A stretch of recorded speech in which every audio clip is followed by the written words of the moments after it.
আমাদের স্কুলের মধ্যে একটা পাটক্ষেত রয়েছে। আমরা ইচ্ছে মতো খেলাধুলা করতে পারি না, আমাদের সাপ পোকার ভয় করে। আমরা একটু খেলবো তাও আমরা পারি না, তাই আমরা চাই যে এই বিদ্যালয়ের ভিতরে এই পাটক্ষেত যেন না থাকে। আমাদের এই পাট ক্ষেতের জন্য আমরা খেলতে পারি না। এই এই পাট খেতে বল চলে গেলে আমাদের খুব ভয় করে। আমাদের দাবি এই স্কুল থেকে এই পাট ক্ষেতটা যেন উঠে দেওয়া হোক। এখানে একটা পাট আছে, আমরা এখানে দৌড়াদৌড়ি করি, এখানে অনেক সমস্যা হয়।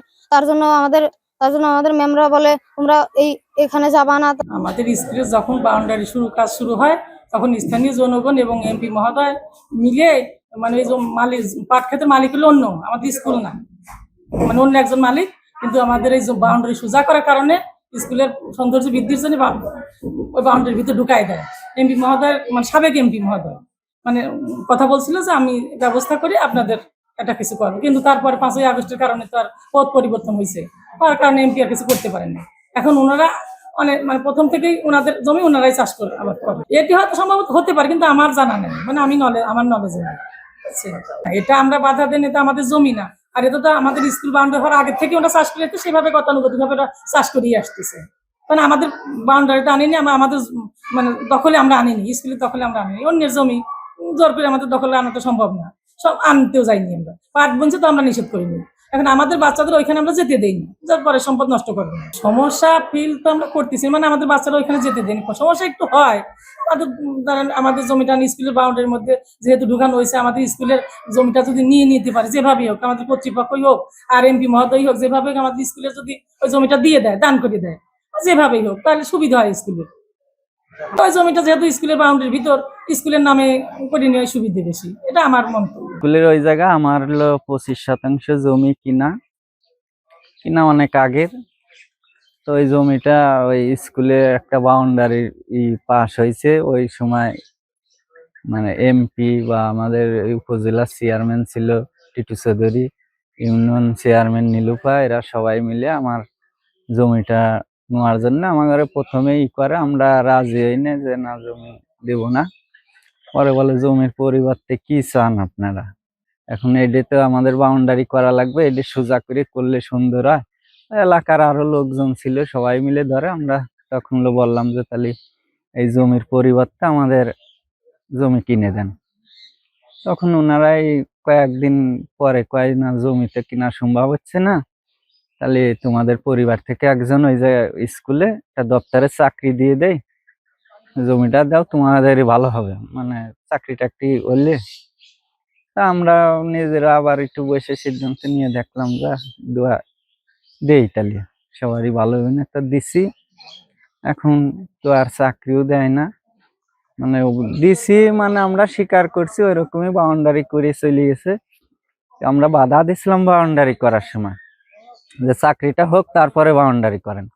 আমরা বললো চাকরি শিওর হয়ে যাবে, আমরা আছি সবাই মিলে বললে যে আমাদের তো খালি আছে, মানে তার অন্য কেউ নাই যে চাকরির সমস্যা হবে। বিভিন্ন কথা বলে টেলে নিল।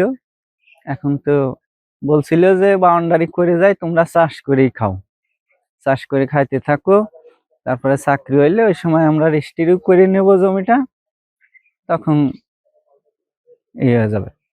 তবে যে চাকরিও আর হয় না, আমরা ওইভাবে চাষাবাদ করেই খাচ্ছি। এখন সমাধানের ভিতর চাকরি হইলে দিক, না হইলে আমাদের জমির পরিবর্তে জমি কিনে দিক, আর না হইলে তারা বাউন্ডারি ভাঙিয়ে তাদের স্কুলের যে জায়গা আছে ওই সোজা করে নিক, আমার জমিটা পরিষ্কার করে দিলেই ভালো।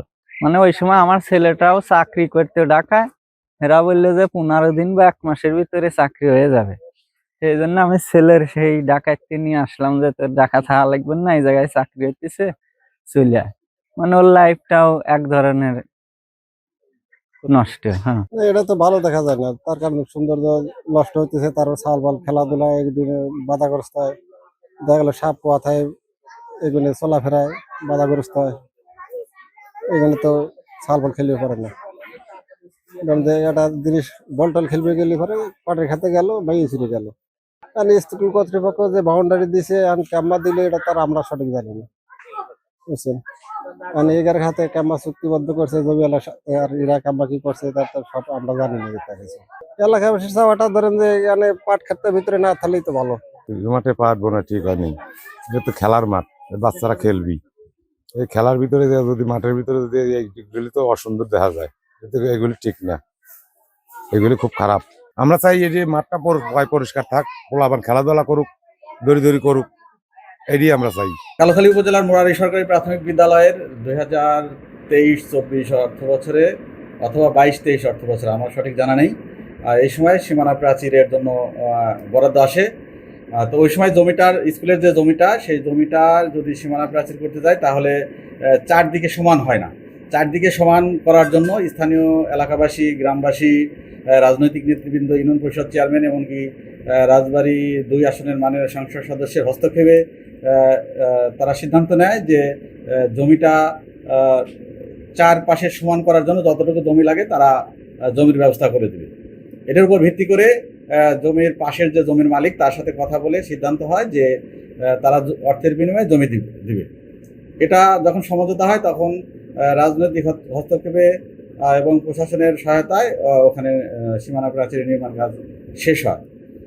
পরবর্তীতে জমির যে অর্থের যে বিষয়টা, সেই বিষয়টা দিতে একটু দেরি হওয়ার কারণে জমি আর রেজিস্ট্রি করা সম্ভব হয় নাই। পরবর্তীতে সরকার পতন ঘটে, এর পরিপ্রেক্ষিতে আর এই জমির অর্থ দেওয়াও সম্ভব হয় নাই, পরবর্তী জমি লেখে নেওয়া সম্ভব হয় না। এর পরবর্তীতে জমির মালিক ওই জমি নিজের দখলে নিয়ে নেয় এবং সেখানে তারা চাষাবাদ শুরু করে। তো চাষাবাদে আমাদের কোনো সমস্যা ছিল না, কারণ আমাদের শিক্ষার্থীরা ওখানে যায়ও না। আমাদের শিক্ষার্থীরা স্কুলের মধ্যেই থাকে। এটা ভবন থেকে বেশ কিছুটা দূরে, যদিও সীমানার মধ্যে, কিন্তু ভবন থেকে বেশ কিছু দূরে। এই জন্য নিরাপত্তার বিষয়টা আমরা সর্বোচ্চ গুরুত্ব দিচ্ছি।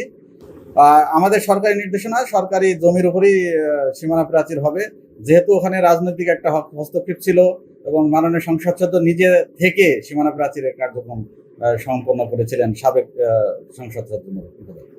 আমি ইতিমধ্যে অলরেডি রিপোর্ট করেছি আমাদের মন্ত্রণালয় থেকে বা আমাদের অধিদপ্তর থেকে যে নির্দেশনা দেবে আমরা সেইভাবে কাজ করব।